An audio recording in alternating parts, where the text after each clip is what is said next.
Bryan Kohberger, the so-called killer, has filed a motion asking the judge to throw out the indictment against him. His attorney says the indictment should be dismissed on the grounds of biased grand jury, inadmissible evidence, lack of sufficient evidence, and here's the big one, prosecutorial misconduct by withholding exculpatory evidence. The motion.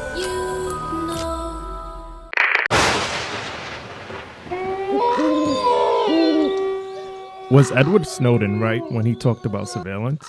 Could this be the case with Bryan Kohberger? Why should people care about surveillance?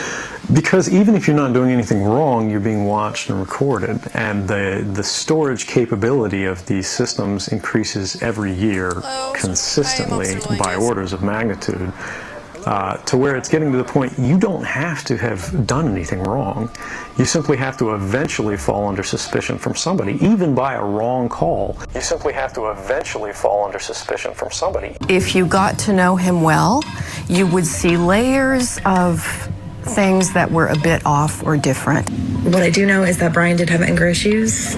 You could tell there was some off about him. Very quiet, calculated about what he says. Actually very similar to how he walked into court, no different.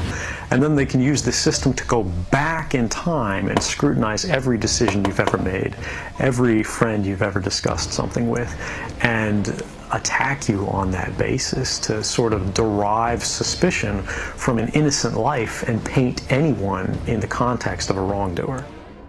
Tonight, Bryan Kohberger's childhood friend Thomas speaking to ABC News, describing the Idaho murder suspect as mean in high school, saying Bryan was eager to be seen as dominant. He would just put me in, he would grapple me and put me in headlocks and arm bars and stuff like that. If you have known this individual, contact us. And Chief Fry telling me that within an hour of releasing Kohberger's name, more than 400 tips poured in. Could some form of psychological warfare be at play here? It seemed like they were sure of their case, with everyone eager to return to campus and mocking the accused. However, what if it was someone else all along? Keep in mind this report mentioning that one of the roommates has exculpatory evidence. A shocking twist in the brutal murders of 4 college students in Idaho.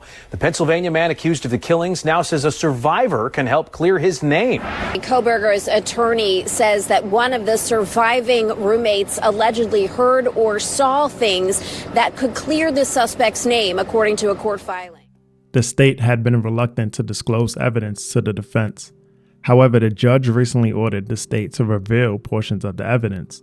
Now it appears that the state is apprehensive, suggesting that their case may not be as strong as they believe. Now that the state handed over a portion of the evidence, they may feel compelled to come up with a new strategy to get a guilty conviction. I am sure you are aware there are rules in criminal procedure. If you're found not guilty, you can't be retried twice for the same crime in America. It's called double jeopardy. You know it. There are no do-overs.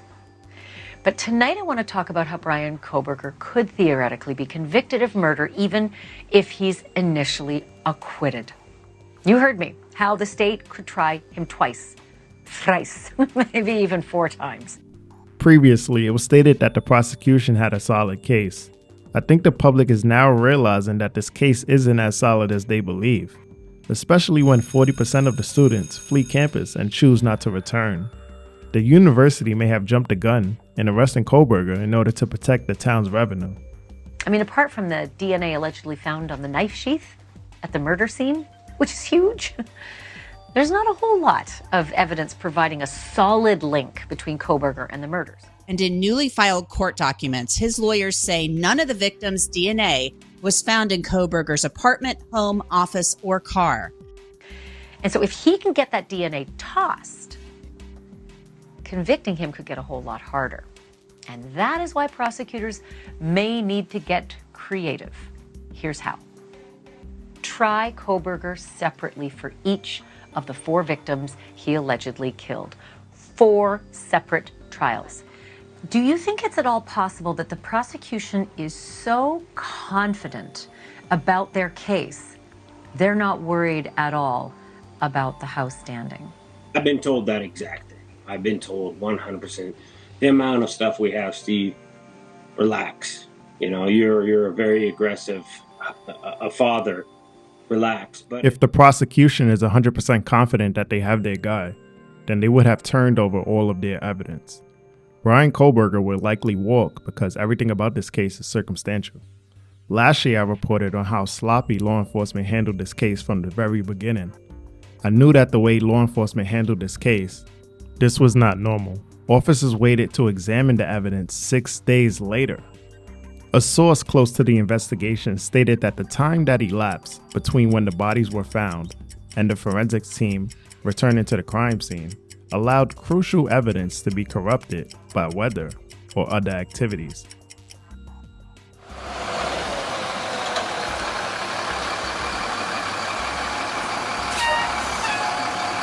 Daily Mail previously reported that a garbage truck filled with trash was allowed to collect the dumpster from the scene before it was searched.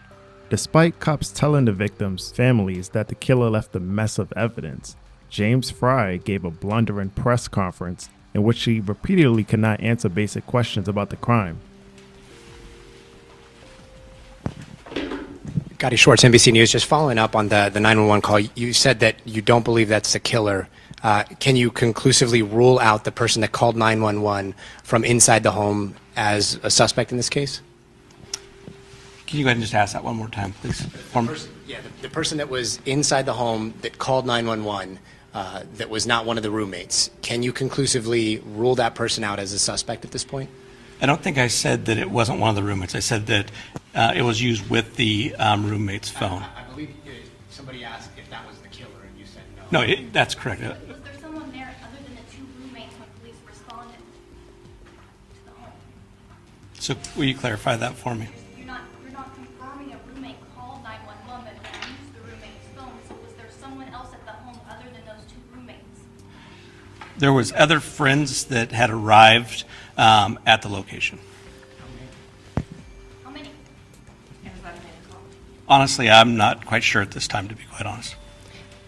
Do you guys have any idea if the killer's still within the community, or are you looking outside the community for the killer in terms of their physical location? We are looking everywhere that evidence would lead us. I can't say if the person's here. I can't say what community the person's in. We're utilizing every resource we can to make that location of that individual. And part of that is the safety of our community is paramount, and that's why we brought in the resource that we brought in to keep our community as safe as we can. Being so close to the border, does that make it kind of automatically an interstate investigation? Can you comment on that? I cannot comment on that. I'm not even aware. If you look in Washington at all, I guess, for... We're looking everywhere. I'm going to take 2 more questions. New reports came out that the Gonsalves family is still waiting for a full digital copy of Kaylee's phone. This is over a year later. They also was able to recover some of Kaylee's belongings, but noticed that there was evidence in her bedroom that investigators never investigated. I believe the evidence wasn't processed properly because there's something to hide. They also discovered that Kaylee was sitting up and had fought back. We're just left in limbo. This morning, Kaylee Gonsalves' parents sharing exclusively with GMA never-before-seen pictures and videos of their 21-year-old daughter. You can season with these. You can't really season with them, but you can cook with them. Yeah, I know that's in front of the tower. Yeah. This is in front of the University of Idaho Tower. The family still waiting on a full digital copy of Kaylee's phone from authorities. These are the last moments of your child's life, and you're sitting here fighting with somebody who just doesn't care. They were able to collect some of Kaylee's belongings from the university over the summer, which raised concerns for them about how well possible evidence was processed, including a trash can from Kaylee's room that was full and appeared untouched. We opened it. It was a little squeezy applesauce thing like you would give to like a toddler. Yeah. It did not appear to have been gone through. Christy describes for the first time how Kaylee was found. It's my understanding Kaylee was kind of sitting up and had fought. Yeah. And the way that room's put together, if you come through that door, you can't get out of that room. Completely, totally trapped. Yeah. You're in tiny room. The bed was the entire room. You could barely open up the door without swiping the foot of the bed. And it was wall. You know, the headboard was up against the wall. The side where Kaylee was on was up against the wall. And if you can imagine Kaylee in an upright sort of position, up in the corner, slumped. I mean, she was shocked. As new information emerges, everything is beginning to make sense.